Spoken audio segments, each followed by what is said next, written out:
Sa Laguna, ibinida ni Atty. Angelo de Alban ang kanyang mga advokasya gaya ng kontra-korupsyon. Sa ilang palengke sa Nueva Ecija, isinulong ni Mimi Doringo ang aumento sa sahod. Sabi naman ni Jerome Adonis, hindi dapat puro negosyante ang nasa Senado, kundi ordinaryong tao.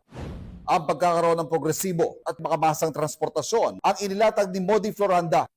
Nagpaalala si Senador Bongo sa government workers at tiyakin bukas ang kanilang tanggapan sa mahihirap. Kasama ni Go sa Baguio City si Philip Salvador. Sa isang press conference, sinabi ni Ping Lacson na may kakulangan sa implementasyon ng mga umiiral na batas. Isinusulong ni Benhur Abalos ang teknolohiya sa pagsugpo ng krimen. Dapat daw ay may maparusahan sa usapin ng mataas sa presyo ay kay Makati Mayor Abby Binay. Ang ilang issue sa basic commodities at production consumption ang gustong solusyonan ni Manny Pacquiao. Para kay Tito Soto, dapat magtatag ng Presidential Drug Enforcement Authority. Ilang hakbang para sa pagpapaigting sa criminal justice system ang tinalakay ni Senador Francis Tolentino. Mahalaga para kay Congressman Erwin Tulfo ang pagkakaroon ng transparency ng mga opisyal ng gobyerno. Naisamang tugunan ni Congresswoman Camille Villar ang mga isyu ng food inflation at traffic. Sama-sama rin sila sa campaign rally sa Pasay City, kasamang iba pang katiket na sina Senador Lito Lapid na palalawakin daw ang turismo sa buong Pilipinas.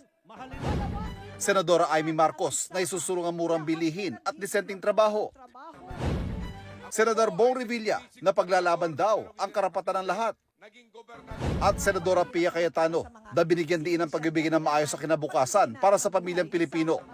Nagbigay suporta sa kanila si Pangulong Bongbong Marcos. Ang kailangan po natin ay mag-unlad, hindi po nananakot at nagsisisigaw.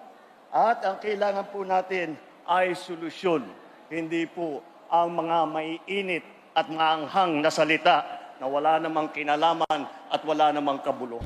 Inihayag ni Willie Revillame sa Lipa ang ilang plano para sa libreng edukasyon at pagpapagamot.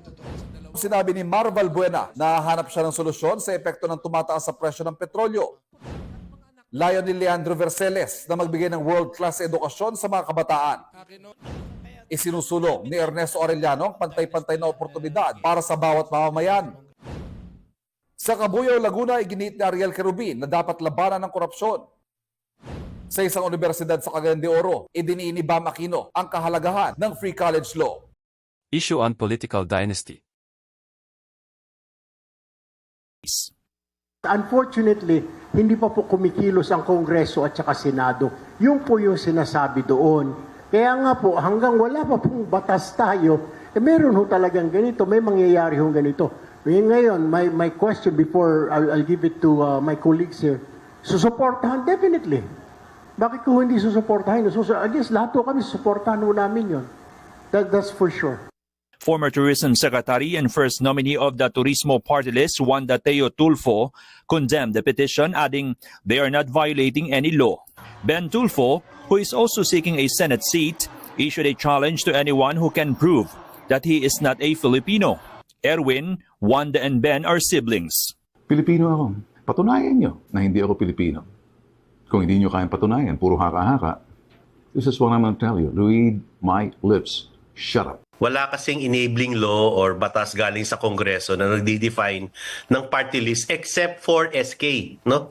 At sa BARM, pero sa patungkol sa ibang mga posisyon, wala pang batas tungkol diyan. Anumang kaso na sinasabing membro ka ng political dynasty, para i-disqualify ka, palagay ko hindi yan uusad. Wala ngang reforma na naaasahan dahil karamihan ng nakaluklok ay membro ng dinastiya. Kaya may kanya-kanya silang justification na hindi ito masama.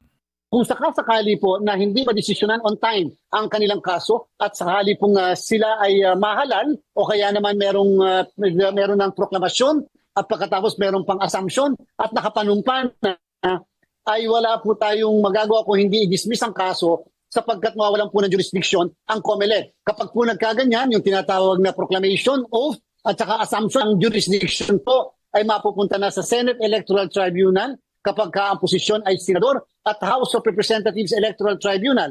Kung sakali po, ito yung kauna-una magiging pagsubok dito at sapagkat napaka-init nga po ng issue ng political dynasty sa kasalukuyan, nasa part po ng COMELEC, welcome na welcome po itong mga ganitong klaseng kaso. Sapagkat at least po maliliwanagan tayo sa mga ganitong klaseng problematic na issue para po later on, pag tayo darating na sa presidential election at vice presidential election ng 2028, hopefully, masettle po kaagad itong mga issue na ito.